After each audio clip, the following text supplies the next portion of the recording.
Hello everybody, my name is Tim Zero. You guys might know me from the subreddit r Game of Thrones. Obviously, you're here. Um, Welcome.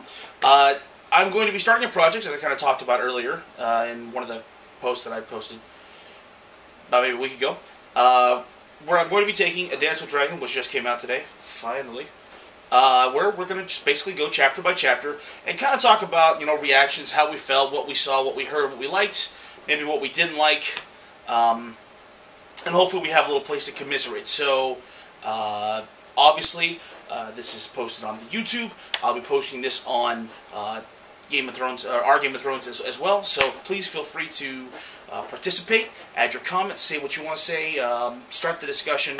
And I should probably go ahead and say this, although it should go without explanation. There's going to be spoilers, like all of them, every spoiler ever. So, yes, Snape kills Dumbledore. Bruce Willis was dead the whole time.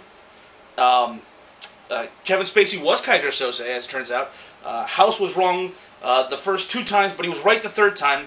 Who is on first? And so on and so forth. So, without further ado, let's go ahead and start here with the prologue, which is with I guess a new point of view character to us. He's not a new character, but he's a new point of view for us, which is Sixskins, which is kind of interesting because we kind of touched on him a little bit in Storm of Swords, where he is a warg. He's a warg that was in the service of Mance Rayder, which was interesting because it lets you know that there are obviously more than 1 or 2 of them out there. It's not just the Starks. There are like all these other ones that exist out there as well. So we're basically seeing him in his final moments here, basically. So it starts off with him like inside the mind of, I guess, the wolves that he kept around, which is kind of cool. He's actually controlling, it sounds like, the whole pack as they go and they hunt a couple people that they find where he's sitting there, and I guess he's hurt and he's basically dying. But he wants to make sure that his dogs or his wolves rather are fed before he dies, which is, I guess, kind of noble, despite being a little crazy after the eagle incident, which, if you recall, Melisandre, the Red Witch that Stannis has brought with him to the wall, kills it with fire. And he kind of goes a little crazy after that, because he was inside the eagle as it was burning. So it seems like he's kind of calmed down a little bit. He's not as insane, not as crazy as he was, but he's sitting there dying, and I guess he'd been trying to get a cloak, and he was stabbed as he tried to pick the cloak off of a dead woman by, I guess, the woman's son, who thought that he was just some kind of robber, but really he was just cold. Doesn't really matter now. You got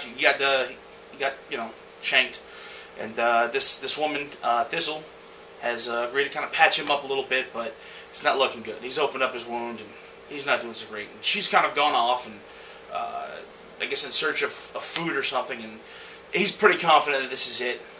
And then he kind of drifts off. She comes back, which was interesting. I actually wasn't expecting that to happen. Pretty much just assumed that this is where it was going to end. She comes back, and I guess his last act was to try to take her over. And this is kind of new. We didn't know about this, but apparently you can reside within something, like an animal or something. If you are a skin changer or a warg, you can reside within after you die. So that's kind of interesting. So he kind of attempts to take over this woman, because, well, that's it. There's nothing else around him. And it doesn't work. She puts up a fight, and she wins in the sense that she dies before he can take her over. So, and then he just kind of drifts off. And if maybe I misunderstood this, and you guys can correct me if I am wrong, but it just kind of sounds like he just kind of goes nowhere. Kind of like he's just kind of drifting around at that point. He dies. He doesn't really go into any one thing, but he's just sort of there. And like the last thing he sees is like his wolves kind of like howling at the moon. his three wolves howling at the moon. So perhaps that's where the T-shirt came from. And he sees the White Walkers kind of in the distance, and then he sees this woman that he tried to take over, who died. She wakes up, and now she's one of them. And not only can he see her, but she can now see him. So, well, who knows where exactly this is going to go. To be perfectly honest with you, and I'm sure this is like blasphemy to a bunch of you out there, I'm sure I'm going to get a bunch of hate on this. Usually not a big fan of the prologue. I don't typically like the first couple, or the first chapter rather, that in this series. It seems boring. It seems hard to get through, and I get that we're kind of setting the stage for the rest of the book, and typically the stuff that they reveal in this chapter becomes incredibly relevant later on, but at the time of reading it, I'm sorry, I have a really hard time with it, but I don't know, I guess we'll see where things go with this, but it is cool finally to at least be back with the book. I'm doing the audiobook, and I'm reading along with it side by side when I have the chance, but I travel a lot, so I don't typically have the time to sit down and read, so I like to listen to it in the car, and I'm really super happy that Roy Dotrice is back narrating the books again. Those of you who've read the audiobooks know. It's awesome. Not that I have anything against John Lee, who did A Feast for Crows, but he's not Roy. So, anyway, this concludes the prologue.